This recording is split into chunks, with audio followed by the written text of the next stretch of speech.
சொர்க்கம் சொர்க்கம் இன்னி உண்டோ சொர்க்கம்.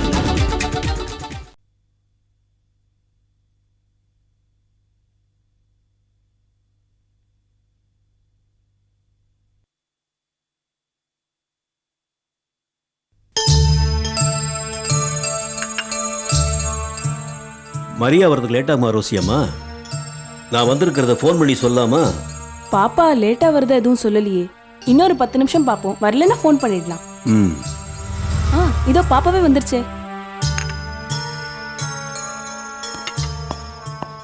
வாங்கப்பா. என்ன திடீர்னு அதுவும் இந்த நேரத்துல? ஒரு இன்ஃபர்மேஷன் கூட பண்ணலையே.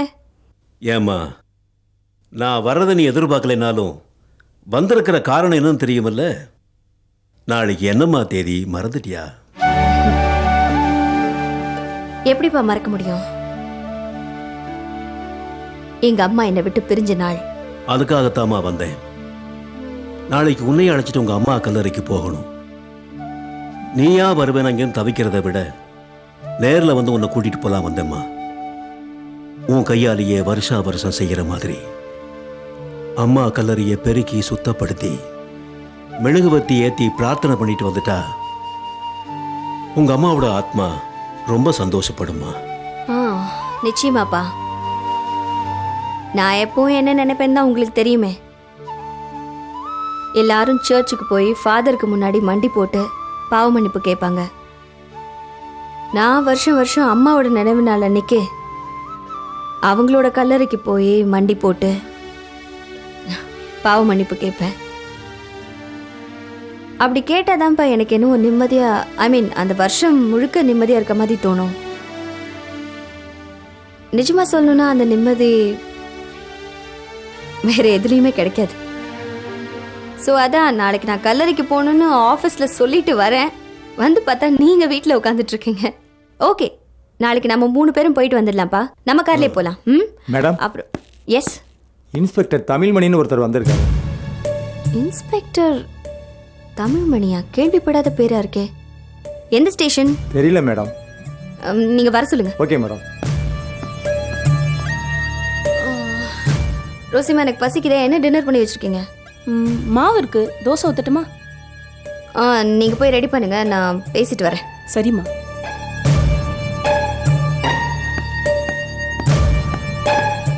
யா, good morning madam. I am inspector Tamilmani. Mister Kaliyamoorthy 1 month medical லெவலில் போயிருக்கிறதுனால அவரோட போஸ்டிங்கில் என்ன ஒர்க் பண்ண சொல்லி கமிஷனர் ஆஃபீஸ்லேருந்து எனக்கு ஆர்டர் வந்திருக்கு. All right. கலிமூர்த்தி ஏற்கனவே இது விஷயமா என்கிட்ட சொல்லியிருக்காரு. ஃபைன். அவர் திரும்பவும் டியூட்டியில் ஜாயின் பண்ணுற வரைக்கும் அவருக்கு ரிலீவராக நான் வந்திருக்கேன் மேடம். உங்களை பார்க்கலாம் ஸ்டேஷனுக்கு போயிருந்தேன். நீங்கள் வீட்டில் இருக்கிறதா சொன்னாங்க, அதான் உங்களை பார்த்துட்டு போகலான்னு வந்தேன். ஸோ ஃபர்ஸ்ட் டே நைட் டியூட்டியா? Yes madam. That's okay. நீங்கள் போய் டியூட்டியில் ஜாயின் பண்ணிக்கோங்க. Okay madam. யா.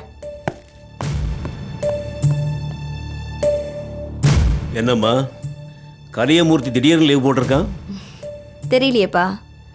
மேபி ஒருவேளை அவனுக்கு நிஜமாவே உடம்பு சரியில்லாமல் கூட இருக்கலாம். எப்படியோ கலியமூர்த்திக்கு பதிலா இந்த தமிழ்மணியே இருந்துட்டா கூட பரவாயில்லன்னு தோணுது. இல்லைம்மா, இல்லை. கலியமூர்த்தியை நம்ம பார்வையிலிருந்து ஒதுக்கக்கூடாது. இன்னைக்கு அவன் பதுங்கி இருக்கான், நாளைக்கு நம்ம மேலே பாய நினைக்கலாம். ரொம்ப கேர்ஃபுல்லாக இருக்கணும். சரிப்பா, பாயிரப்ப பார்த்துக்கலாம். வந்தவன் காக்கிறவன் ஏமாளியம்மா, வருமுன் காப்பவன் தான் புத்திசாலி. கரெக்ட். எனக்கு அல்சர் வர்றதுக்கு முன்னாடி நான் என்னை காப்பாற்றிக்கிட்டாதான் எனக்கு நல்லது. வாங்கப்பா, பசிக்குது, சாப்பிடலாம். ரோசிமா, அவ்வளோ சீக்கிரமா அந்த சொத்தை அவளால் வித்துற முடியுமா? உங்க அப்பா வேலி போடல, ஆனா அந்த சத்தியம் வேலையா நிக்கிறது. அந்த வேலையை தாண்டி அவளால் போக முடியல. அதான் விற்கணும் அது இதுன்னு கிளம்புனா தடங்கலாம் அமையிறது. என்ன ஆட்டம் ஆடுனா இப்ப போய் பாருங்க, அடங்கி ஒடங்கி உட்கார்ந்துருக்கா. உன்னை அழ வச்சு வாங்கின சொத்து காஞ்சனா கடைசியில் அவளை அழ வச்சுட்டு தான் போகும். நீ வேணா பார்த்துட்டே இரு, அந்த சொத்து உன் கைக்கு தான் வரப்போறது. என்னது சொத்தா? நீங்க வேற, யாருக்கு வேணும் இந்த சொத்து? என்னடி இது, எல்லாம் உன் சொத்து தானே. நோக்கே தெரியாம எல்லாம் ஏமாத்தி வாங்கினதானே. சரி, அதை விடுங்க. ஆமா, டாக்டர் உங்களை வீட்டுக்குள்ளேயே வாக்கிங் போனா போதும்னு சொன்னார்ல, அப்புறம் எதுக்கு பெருமாள் கோயில் தெரு பொன்னியம்மன் கோயில் தெருன்னு சுத்திட்டு இருக்கீங்களா? அந்த இடம்லாம் பயங்கர டிராஃபிக் மண்ணி. உடம்பு சரியில்லாத நேரத்துல ஆள் இல்லாம நீங்க எதுக்கு தனியா போனீங்க? அது இல்லடி, நம்ம ஆத்து பக்கமா தான் போயிட்டே இருந்தேன். போற வேளை பெருமாள் கோயில் இருக்கிறதோன்னோ சரி சுப்பிரபாத தரிசனம் பார்க்கலாமேன்னு ஒரு எட்டி பார்த்தேன், அவ்வளோதான். நல்ல வேளை, நான் ஒரு காரியம் பண்ணணும்னு இருந்தேன், தப்பிச்சுட்டேன். நோக்கு தெரிஞ்சா என்னை வாங்குவாங்கன்னு வாங்கிடுவேன். என்ன குசும்பு பண்ண பாத்தீங்க? மரியா நமக்கு எவ்வளோ ஹெல்ப் பண்ணியிருக்கா. நகையெல்லாம் கழட்டி கொடுத்து ஆப்ரேஷனுக்கு உதவி இருக்கா. அப்படிப்பட்டவளுக்கு மனசார நாம நன்றி சொல்லணும் இல்லையா? ஓ, 4 தெரு தள்ளினா மரியா வீடு, நேர்லயே போய் நன்றி சொல்லாமேன்னு தாண்டி. என்ன மண்ணி, நல்ல விஷயம் தானே. இதுக்கு எதுக்கு நான் கத்த போறேன்? சரி, நாளைக்கு வாக்கிங் போகும்போது போய் பார்த்து சொல்லிட்டு வாங்க. ஆனா ரோட கிராஸ் பண்ணும்போது ஜாக்கிரதையா பார்த்து கிராஸ் பண்ணணும். என்ன? நான் என்ன சின்ன குழந்தையா? ஆமா, என் மண்ணி எனக்கு வளர்ந்த குழந்தைதான். சரி, தாச்சுக்கோங்க, நேராச்சு. சரி, நான் தாச்சிக்கிறேன், நீ ஒரு பாட்டு பாடு. ஐயோ, எனக்கெல்லாம் 2 வரி தான் தெரியும். பாடு, பரவாயில்ல, பாடு.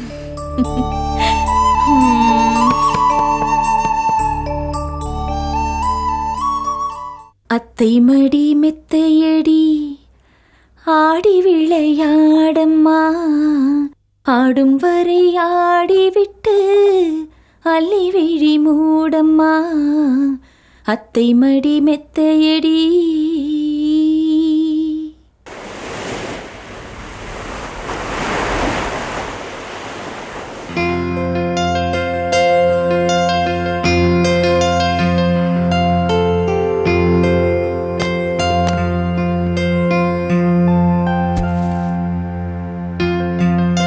அம்மா மரியா, நேரமாகுதம்மா. ரெடிப்பா, அதை வந்துட்டேன். போலாம். போலாம்ப்பா. என்னம்மா இது? ஏன் இப்படியே வர்ற? என்னப்பா, அவ்வளவுதான், போலாம். நாம உன் அம்மா நினைவா கல்லறைக்கு போறோம். உங்க அம்மாவுடைய செயின் வளையலெல்லாம் போட்டுக்காம வர்றியம்மா, அதாம்மா கேட்டேன். சொல்லுமா, உங்க அம்மா நகையெல்லாம் உங்ககிட்ட கொடுத்து அவன் ஞாபகார்த்தமா போட்டுக்க சொன்னனே, அதெல்லாம் எங்கேம்மா? அது வந்துப்பா, எனக்கு ரொம்ப வேண்டிய ஒருத்தவங்களுக்கு திடீர்னு உடம்பு சரியில்லாம போயிடுச்சு. இமீடியட்டாக ஹார்ட் ஆப்ரேஷன் பண்ணணும்னு சொன்னாங்க. அதனால அவசரமாக பணம் தேவைப்பட்டதுன்னு என்கிட்ட வந்துட்டாங்க. சரி, நம்ம அடிக்கடி இந்த நகையை போட்டுக்க போகிறதில்ல, தற்சமயம் ஒரு உயிரை காப்பாற்றுறதுக்கு பயன்படுத்துமேன்னு தான். அவங்க வேற யாரும் இல்லைப்பா, நம்ம அமர் இருக்கிற ஹோமில் கவர்னஸாக இருக்காங்க. அமர் கூட பர்சனலாக இருந்து நல்லபடியாக கவனிச்சுக்கிட்டாங்க. நான் காஞ்சனான்னு ஒருத்தவங்களை அடிக்கடி உங்ககிட்ட சொல்லுவேன்ல, அந்த காஞ்சனா கூட இந்த மாமி தங்கியிருக்காங்க. ஒருத்தருக்கு ஒருத்தர் ரொம்ப உதவியாக இருக்காங்க.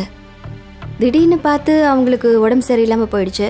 ஸோ காஞ்சனா தன்னோட வீட்டை விற்று அவங்கள குணப்படுத்தலாம் ட்ரை பண்ணாங்க போல. ஆனால் அந்த விஷயத்தில் ஒருத்தன் வீட்டை விற்று தரேன்னு ஏமாத்திருக்கான். அதனால தான் என்கிட்ட பணம் உதவி கேட்டு வந்தாங்க. ஒரு காலத்தில் அவங்க நல்லவங்கன்னு தெரியாம நான் ரொம்ப கஷ்டம் கொடுத்துருக்கேன்.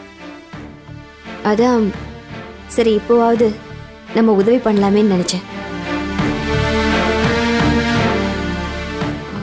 அப்பா, என்னை மன்னிச்சிடுங்கப்பா, எனக்கு வேற வழி தெரியல. நான் முன்ன மாதிரி இருந்திருந்தாலும் என்கிட்ட கொஞ்சம் பணம் இருந்துட்டே இருக்கும். லஞ்சம் வாங்கிட்டு இருந்த என்ன மாத்தினதே அந்த காஞ்சனா தான். அதுக்கப்புறம் 1000 கஷ்டம் வந்தாலும் நான் எனக்கு வர சம்பள பணத்தை வச்சு தான் சமாளிச்சுட்டு இருந்தேன்னு உங்களுக்கே நல்லா தெரியும். அதனால தான்ப்பா இப்படி நகையை கொடுத்து உதவ வேண்டியதாயிடுச்சு. நீ சொல்றத வச்சு பார்க்குறப்போ அவங்க நல்லவங்களா தான் தெரியுது. நல்லவங்களுக்கு உதவி செய்யறது ஒன்றும் தப்பு இல்லைம்மா. அதை உங்க அம்மா கூட வேண்டான்னு சொல்ல மாட்டா. இருந்து நான் எதுக்கு வருத்தப்படுறேன் தெரியுமா? இப்படி ஒரு பிரச்சனையப்பா, நாம ஏதாவது உதவி செய்யணும்னு என்கிட்ட ஒரு வார்த்தை சொல்லியிருந்தீங்கன்னா நான் ஏதாவது ஏற்பாடு பண்ணிப்பேனேம்மா. அதை விட்டுட்டு உங்க அம்மா நகைகளை வேற யார் மூலியமா கொண்டு அடகு வச்சது உங்க அம்மாவையே அடகு வச்ச மாதிரியம்மா.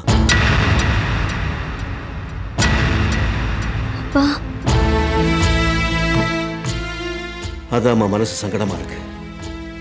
சரி சரி, சீக்கிரம் அந்த நகையை மீட்கிற வழியை பார். கண்டிப்பாப்பா. வா போலாம்.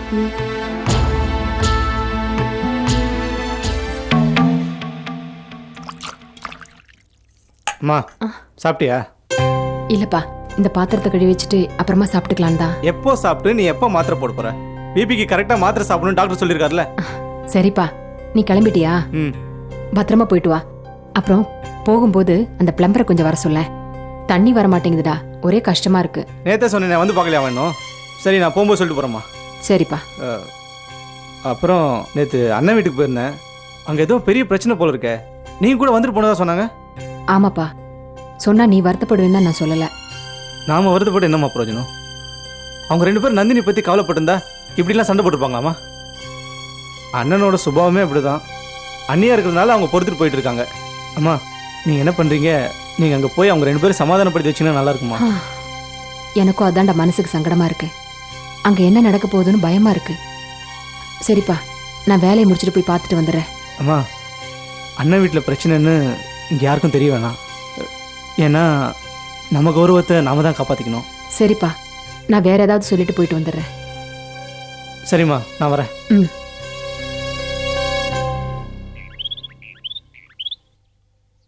ஆமாண்டி, நம்ம கஷ்டத்துக்காக அவள் அம்மாவோட நகையெல்லாம் தூக்கி கொடுத்துருக்கா மரியா. இன்னைக்கு மரியா அவள் அம்மாவோட நினைவு நாளாம். அவள் ஞாபகார்த்தமாக வச்சிருக்கிற நகையை போட முடியாமல் போயிடுத்து. அவர் ரொம்ப வருத்தப்பட்டார். அதுக்கு நாம காரணமாயிட்டோம் பார்த்தியா? அதை நினச்சாதாண்டி இன்னைக்கு கஷ்டமாக இருக்கு. நீ பண்ணது உங்கள் அம்மாவே அடகு வச்ச மாதிரின்னு அவர் வேதனையோடு சொன்னதை கேட்டப்போ நீக்கு தாங்க முடியல. கண்ணில் ஜலம் வந்துடுத்துடி. அவங்க அப்பா வருத்தப்படுறது நியாயம் தானே மன்னி. பாருங்களேன், இந்த வீட்டு பத்திரம் கூட அந்த திருட்டு ராஸ்கல் கிட்ட மாட்டிட்டு இருக்கு. அது கிடைச்சாலாவது வித்து மரியாவோட கடனும் அன்னிக்கு சேர வேண்டியதையும் கொடுத்துடலாம். அம்மா யாரு யாருங்க? இங்கே காஞ்சனா யாருங்க? நான் தான். உங்களை மரியா மேடம் ஸ்டேஷனுக்கு கூட்டிகிட்டு வர சொன்னாங்க. ஓ, நீங்க வெயிட் பண்ணுங்க, இதோ வந்துடுறேன். சரிம்மா. என்னவா? மரியா கூட்டிட்டு வர சொன்னாங்களா? நான் போயிட்டு வந்துடுறேன். நானும் வரேன்டி. உடம்பு சரியில்லாத நேரத்தில் நீங்க எதுக்கு மணி? நீங்க இருங்க, நான் போயிட்டு வந்துடுறேன். உன்னை தனியாக அனுப்ப மனசு வரலடி. எதுக்கு கூப்பிட்றாளோ என்னவோ. ஜீப்பில் தானே போற. நானும் உன் கூட வரேன். வேற எதுக்கு? நீங்க பார்த்துட்டு வந்து சொன்ன விஷயமா தான் இருக்கும். அவங்க அப்பா உடனே நகைங்களை வாங்க சொல்லியிருப்பாரு. உடனே நகைங்களாம் வேணும்னு கேட்டால் நான் என்ன பண்ணுறதுன்னு எனக்கு தெரியல மணி. விற்கிறதுக்கும் அடகு வைக்கிறதுக்கும் ஒன்றும் இல்லை. சரி, கடவுள் விட்ட வழி. வாங்க போய் பார்த்துட்டு வந்துடுவோம்.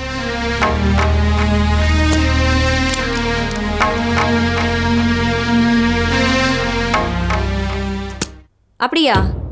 கம்ப்ளைண்ட் கொடுத்த பார்ட்டி நீங்க என்ன? என்னையா இது பெரிய தலைவலியா இருக்கீங்க? வாங்க. வரேன் மேடம்.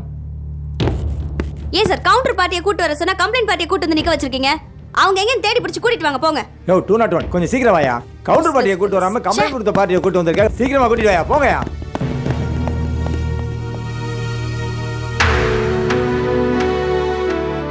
வணக்கம் மரியா. வாங்க காஞ்சனா, உட்காருங்க. உட்காருங்க மாமி.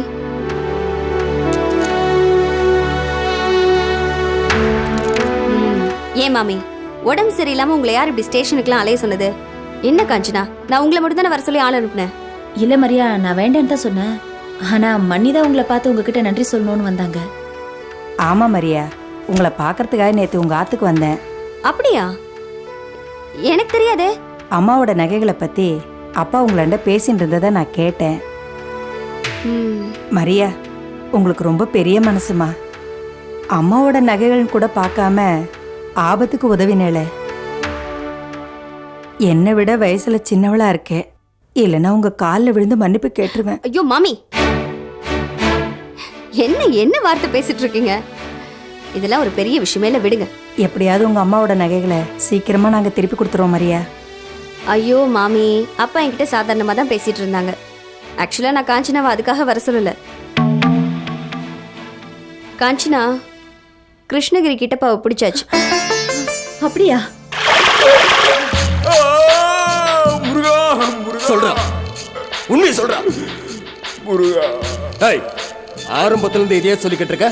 இங்க பார், ஒழுங்கு மரியாதையா உண்மையை சொல்லு. சொல்லு.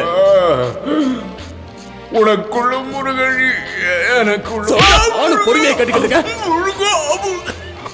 ஊத்துக்கியா? அவனை நீங்க பார்த்து அடையாளம் சொல்ல வேண்டாமா? அதனால தான் வர சொன்னேன். அந்த ஃப்ராட் எங்க இருக்கா மரியா? வார்த்தைக்கு வார்த்தை முருகா முருகான்னு சொல்லி எல்லார் நெத்திலையும் நாமத்தை போட்டுட்டா. இந்த மாதிரி சாமி பேரை சொல்லி ஏமாத்துறவங்கள சும்மா விடக்கூடாது. விட்டுருவோமா? இங்கதான் இருக்கான், வாங்க. சொல்ல. ஐயோ சொல்ல. ஐயோ ஐயோ அடிக்காத முருகா, அடிக்காத முருகா. ஐயோ சொல்லு. அடிக்காத முருகா.